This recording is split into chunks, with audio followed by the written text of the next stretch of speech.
आसन में लेट जाएं। शवासनम। शवासन यह वैसी प्रक्रिया है जिसमें व्यक्ति अपनी तमाम चिंताओं को, तमाम परेशानियों को भुला करके योगासन करने के पश्चात लेट जाते हैं।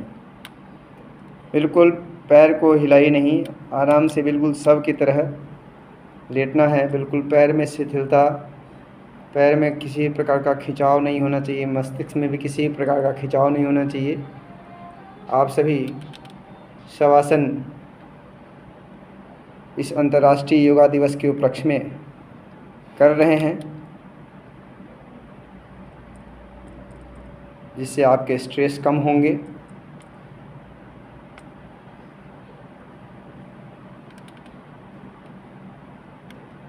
शवासनम। अब धीरे धीरे करके बाएं करवट होते हुए अपने हाथों के सहारे उठने का प्रयास करेंगे। उठिए, डायरेक्ट उठना नहीं है। उठने की जो प्रक्रिया है मैंने आपको बता दिया है, और लेटने की भी प्रक्रिया वही है। डायरेक्ट न उठना है न लेटना है। आइए, अब हम सभी योगासन करने के पश्चात अब हम सभी प्राणायाम करेंगे। योगाभ्यास हम लोगों ने 1 घंटे तक किया। अब हम लोग को करना है प्राणायाम। प्राणायाम का मतलब क्या होता है? कोई किसी को पता है तो बताएं। प्राणायाम का मतलब पता है? हम लोग जब फिजिक्स पढ़ते थे ना 9th में, तो वहाँ पर दोलक पढ़ते थे, दोलक। और दोलक जो पेंडुलम होता है ना, पेंडुलम, और उसमें आयाम लिखा होता था। पहला आयाम, दूसरा आयाम। ये हिंदी मीडियम से चूंकि साइंस पढ़े हैं तो हमको पता है उसमें आयाम तो एक कांस्टेंट टाइम में, ड्यूरेशन में इधर को जाना उधर को जाना, वही आयाम है। आवृत्ति जिसको कहते हैं, बार बार वो आवृत्ति होती है। तो आइए, वैसे ही हम एक कांस्टेंट टाइम में वज्रासन में जो आसन आपको उपयुक्त लगे। देखिए, वज्रासन है, सिद्धासन है, कमलासन है। कमलासन है ये, देखिए कमलासन। कमल के पंखुड़ी की तरह आकृति बना लिए तो कमलासन हो गए। कमल की पंखुड़ी। तो इस तरह से बैठ जाइए। बैठ के देखिए, बैठ के इसके अपने इसको उस पर लाइए, ऊपर। हाँ, तो ये कमलासन हो गया। तो अब ये यदि कमलासन में नहीं बैठ पा रहे तो सुखासन में बैठ जाइए, बिल्कुल इस तरह से।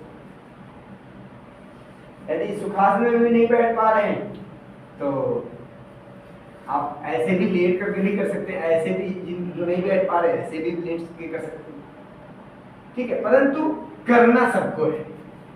करने का आशय हमारा यही है कि जिस किसी भी अवस्था में हैं आप बैठ जाएं, और बैठने के बाद आप सभी से हमारा निवेदन है कि श्वासों पर ध्यान देंगे और प्राणायाम करेंगे।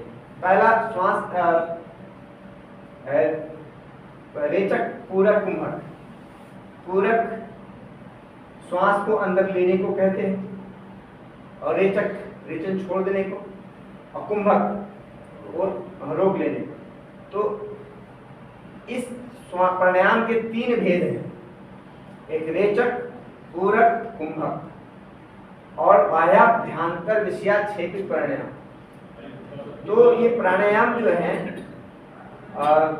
जो आप करते हैं, इससे मन की जो विकृति है, मन में जो गलत विचार हैं या दुर्भावना है, ये सारे दूर हो जाते हैं। तो प्राणायाम तो जहां कहीं भी रहेंगे आप कर सकते हैं। तो आइए प्राणायाम करते हैं, भगवान का नाम लेते हुए। पहले आपको करना क्या है? श्वास को अंदर लेना है, इनहेल करना है, ठीक है। रोक करके रखना है, तब तक रोक के रखना है जब तक आप उसको रोक सकते हैं।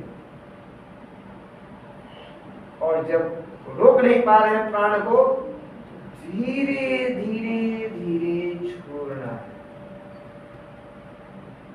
इससे क्या होता है कि जब हम श्वास लेते हैं तो ऑक्सीजन लेते हैं, ये प्रभु की कृपा है। तो ऑक्सीजन जब लेते हैं अधिक से अधिक, और उसको अधिक से अधिक जब हम लेकर के रोक के रखते हैं, तो वो वैसे नस नाड़ियों तक वो उसका प्रवाह होता है जो हमारे नस नाड़ियां सुप्त हो गई, सो गई हैं। तंत्रिका कोशिका जो है, जो सो गई है, जो डेड सेल में परिणत हो गया है, वो जागृत होने लगती है। तो इसलिए दिल से कीजिए, अपने सोए हुए शक्ति को जगाने के लिए कीजिए। आइए, लंबा गहरा श्वास,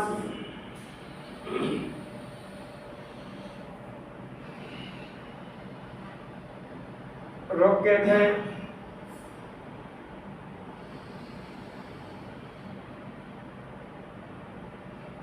धीरे धीरे श्वास को छोड़ दें।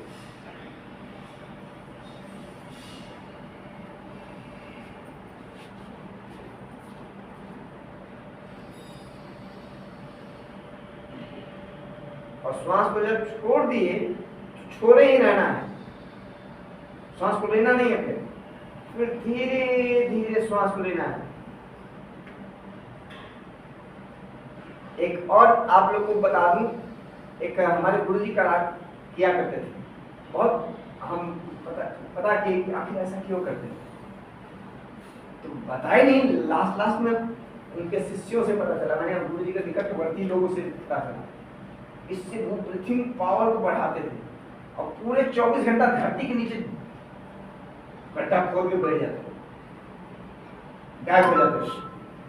तो हम पता कि ये क्या माजरा है, तो हम लोगों ने भी 3 मिनट अभ्यास करना सीख गया। और श्वास कैसे लेते, देखिए श्वास को धीरे धीरे लेते हैं,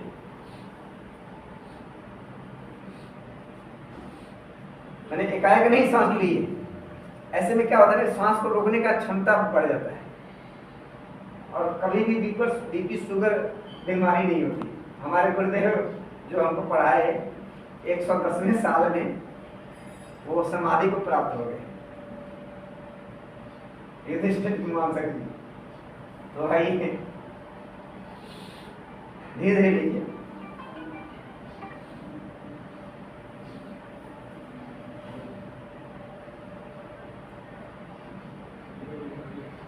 रोक के रखिए। 4 से 5 बार आप सांस ले पाएंगे धीरे धीरे, जैसे थोड़ा खाते हैं ना भोजन, वैसे ही थोड़ा सांस छोड़ना नहीं है, उसको लेकर के रख ही देना है।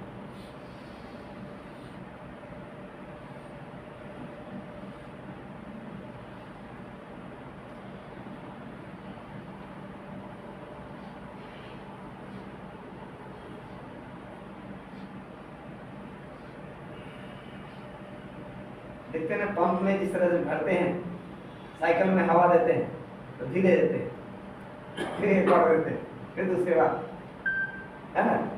उसी तरह से अपने बॉडी में भी हवा को जो है ऑक्सीजनेटेड करना है, डेड सेल को जगह लेने के बाद तो होल्ड हो जाता है। हाँ, जब धीरे धीरे छोड़ते हैं उसको और होल्ड करना पड़ता है।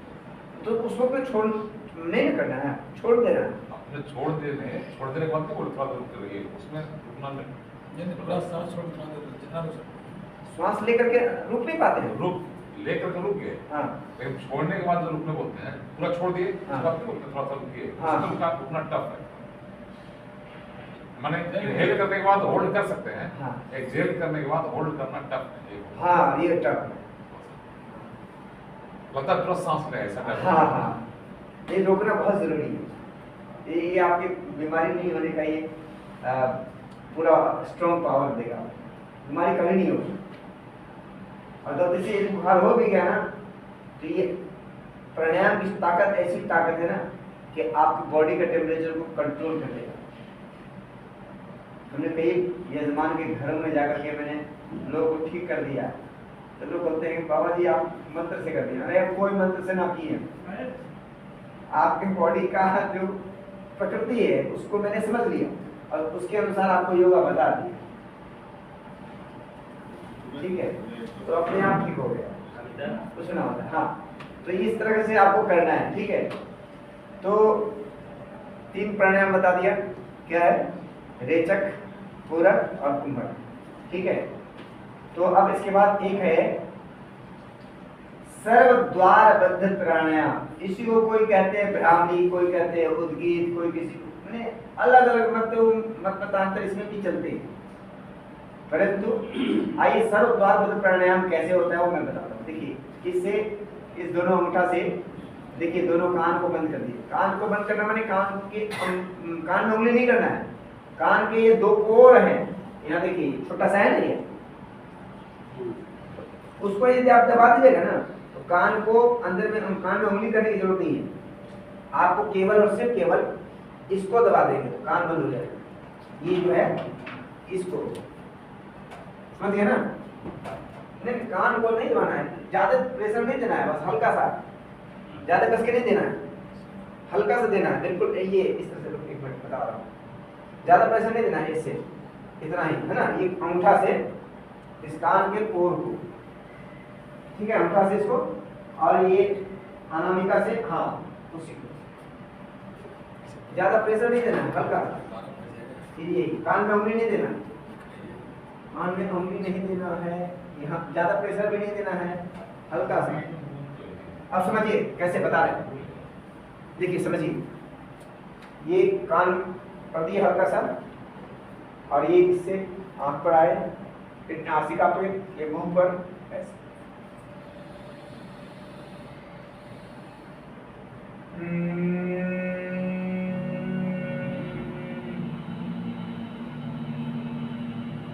दाहिने नाक से सांस लेना है, बाएं नाक से करते छोड़ना है।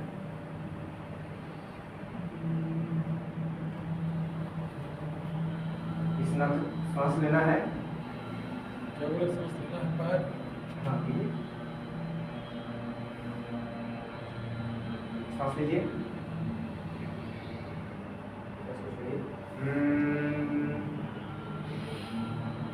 आवाज करते हुए,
तो ऐसे वाला करते, ऐसे करके ऐसे, हाँ हाँ पाँच लेकर के पाँच से छोटा दबा के, हाँ फिर हाँ, ये सर्वद्वारबद्ध प्राणायाम, इसमें क्या होता है, बाहर की कोई ध्वनि आपको सुनाई नहीं देगी। जब आप खोलिएगा तो आप बिल्कुल रहेगा कि हम स्वर में होता है,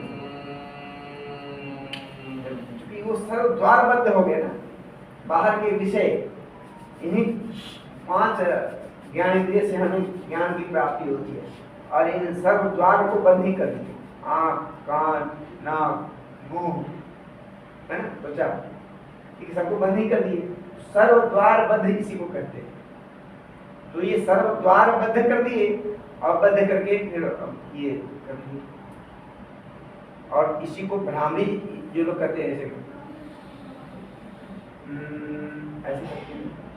तो ये अलग अलग आचार्यों ने अलग अलग तरीके से बताए हैं, परंतु जैसे आपको समझ में आए, सरल तरीके से जो समझ में आए उससे करना है, अपने शरीर के लिए करना है, अपने लिए करना है, अपने अंतरात्मा के लिए करना है।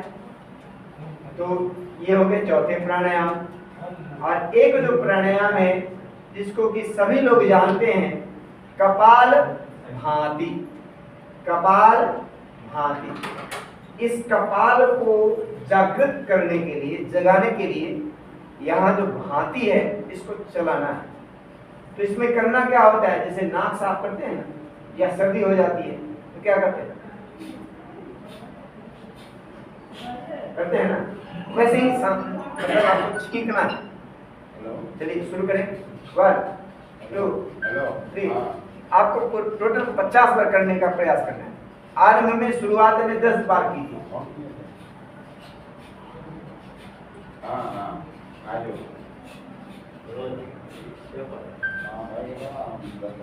जैसे समझिए कि नाक में कुछ फंस गया, उसको निकालना है।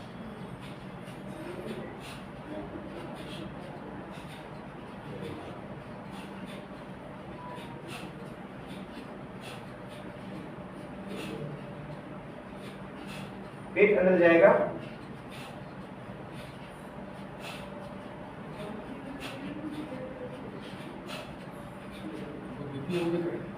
हाँ, अगर ज्यादा नहीं करना, धीरे धीरे करना है।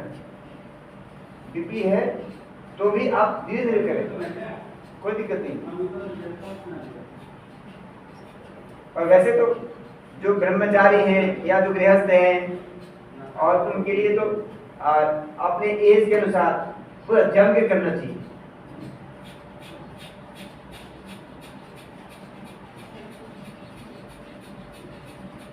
लेकिन आप लोग की अवस्था में धीरे धीरे ही करना है आप लोग को।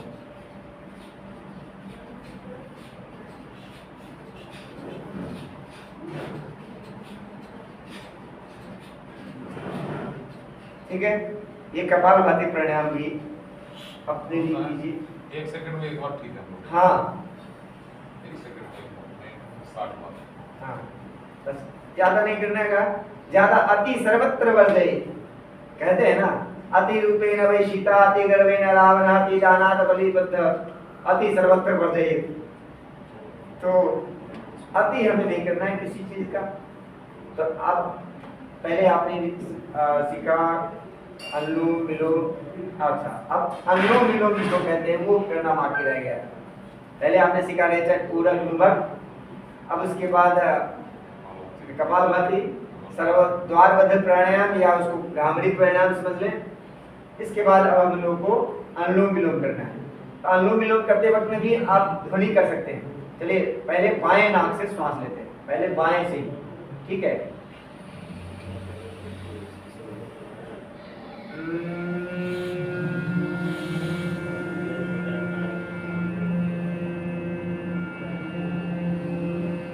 अब इस अनुलोम विलोम में हमने ये भ्रामरी लगा दिया है बच्चों के लिए और आप लोग के लिए भी, क्योंकि हमें कंसंट्रेशन की बहुत आवश्यकता है। श्वास जब छोड़ रहे हैं तो ध्वनि करते हुए छोड़ें, तो हमारा ये जो ब्रह्मरंध्र है वो जागृत हो जाता है। तो आइए करें।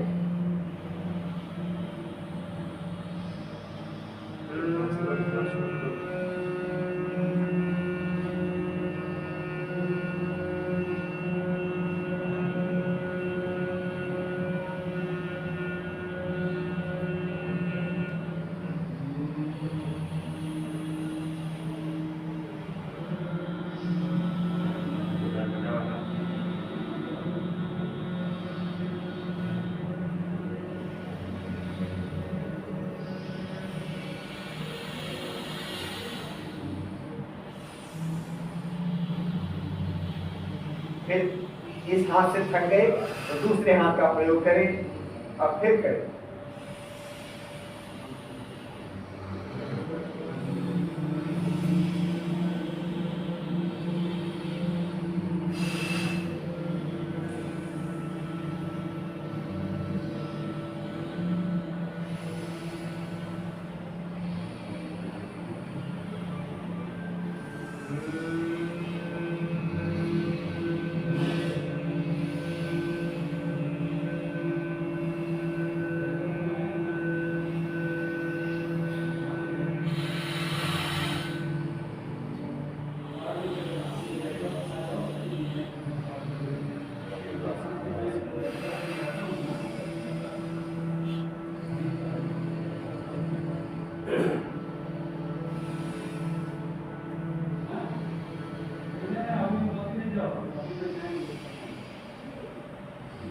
अच्छा लगा?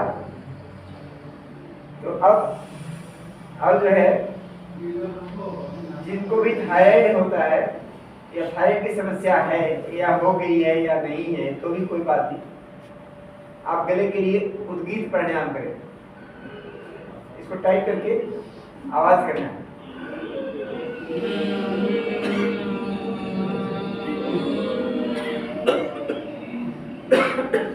यही होता है, देखिए ऐसे करना कि आप टाइट करना है इसको, लॉक और सांस लेना है।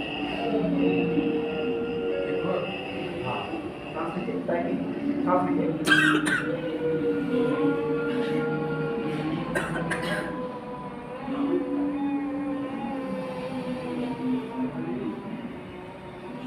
ये इसको टाइट करना है। जो सांस लेते हैं आवाज करते हैं।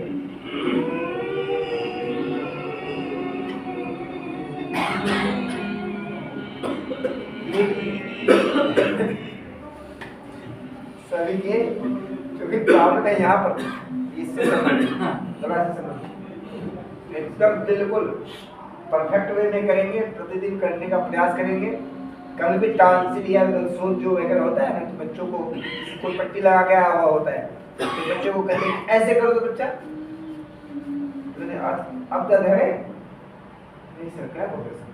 तो ये उद्गीत का चमत्कार है, ठीक है। कोई बोल देगा कि अरे बाबा जी ऐसे छू दिए ठीक हो गया, ऐसा तो नहीं होता है। आप करेंगे आप निरोग रहे, ठीक है। उद्गीत पर तो आपको मैंने पहले सिखाया रेचक, पूरक, कुंभक, अनुलोम विलोम, कपालभाति, सर्वद्वार बद्ध प्राणायाम और उद्गीत, 6-7 प्राणायाम मैंने आपको बता दिए। और आसनों को भी आपने सीखा, तो सीखा क्या आप लोग जानते ही होंगे, परंतु लेट कर किए जाने वाले आसन, बैठ कर किए जाने वाले आसन और खड़े होकर किए जाने वाले आसन, कोई भी आसन करने के बाद पुनः एक बार मतलब शवासन करना अनिवार्य है। चलिए आइए लेट जाइए, फिर से शवासन में आ जाइए। शवासन में पुनः शवासन में आ जाएं। प्राणायाम के पश्चात भी पुनः शवासन में आ जाएं। सभी लेट जाएं और लेट करके आपने आज क्या क्या सीखा वह चिंतन करें और संकल्प करें कि प्रतिदिन दुनिया के लिए 24 घंटे नहीं है, अपितु 2-4 घंटे अपने लिए भी है। तो अपने लिए ज़िंदगी जीने का प्रयास करें, तभी समाज स्वस्थ रहेगा जब आप स्वस्थ रहेंगे, और आप स्वस्थ रहेंगे तो आपका घर परिवार सब स्वस्थ रहेगा। इसलिए तमाम चिंताओं को छोड़ते हुए अपने लिए ज़िंदगी जीने का प्रयास करें। पहले आत्मा तब परमात्मा, ऐसा लोग कहते हैं। तो आत्मा दैट मीन्स अपने शरीर को स्वस्थ रखें, अपने आप को स्वस्थ रखें, और जो कुछ भी कार्य करें मस्त होकर के करें। निसंदेह आपकी ज़िंदगी में खुशहाली अवश्य आएगी।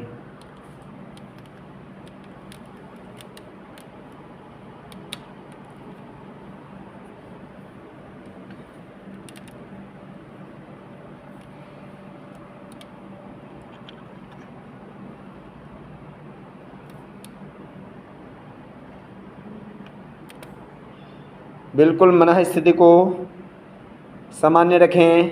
किसी भी प्रकार का कोई स्ट्रेस या टेंशन नहीं होनी चाहिए।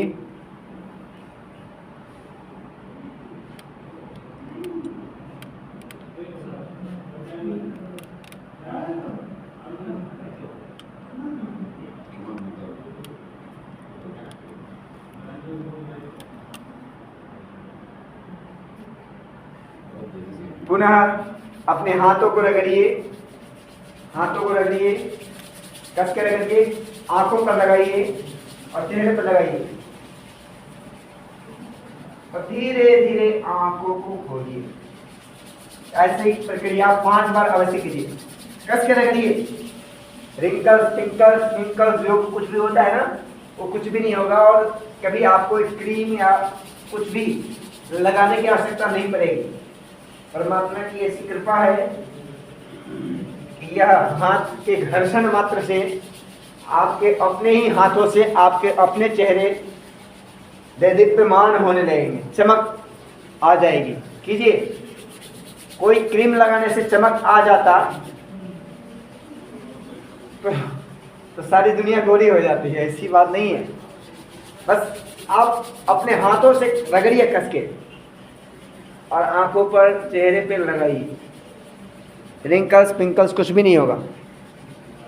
और धीरे धीरे आंखों को खोलते हुए फिर वैसे ही जैसे मैंने बताया बाएं करवट हो जाइए और दोनों हाथों के सहायता से उठिए और फिर एक बार वज्रासन में या अपने किसी भी एक आसन में बैठ जाएं जिसमें आपको कंफर्टेबल फील हो। बैठ करके और हम सभी इस योग सत्र का समापन करेंगे। इस अंतर्राष्ट्रीय योग दिवस के उपलक्ष्य में आप सभी एक बार हाथ जोड़ लें, मेरे साथ बोलें, ओम ध्रुव शांति अंतरिक्षं शांति पृथ्वी शांति रापः शांति रोषधयः शांति वनस्पतयः शांति विश्वे देवाः शांति ब्रह्म शांति सर्वं शांति शांतिरेव शांति शामः शांतिरेधि। शांति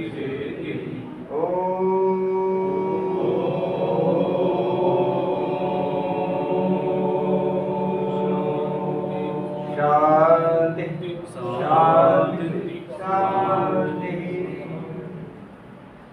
मेरे साथ बोले, सर्वे भवन्तु सुखिनः सर्वे सन्तु निरामयाः सर्वे भद्राणि पश्यन्तु मा कश्चित् दुःखभाग् भवेत् मा कश्चित् दुःखभाग् भवेत् दुःखभाग् भवेत्। सुखी बसे संसार सब सुखी बसे संसार सब दुखिया रहे न कोई दुखिया रहे न कोई। यह अभिलाषा हम सब की अभिलाषा हम सब की भगवन पूरी हो भगवन पूरी हो। सबको नमस्ते। तो आपने हमें धैर्यपूर्वक सुना, आप लोगों को अच्छा लगा और आप लोग मन लगा के आप लोगों ने भी किया, इसके लिए आप सभी का कोटि कोटि धन्यवाद।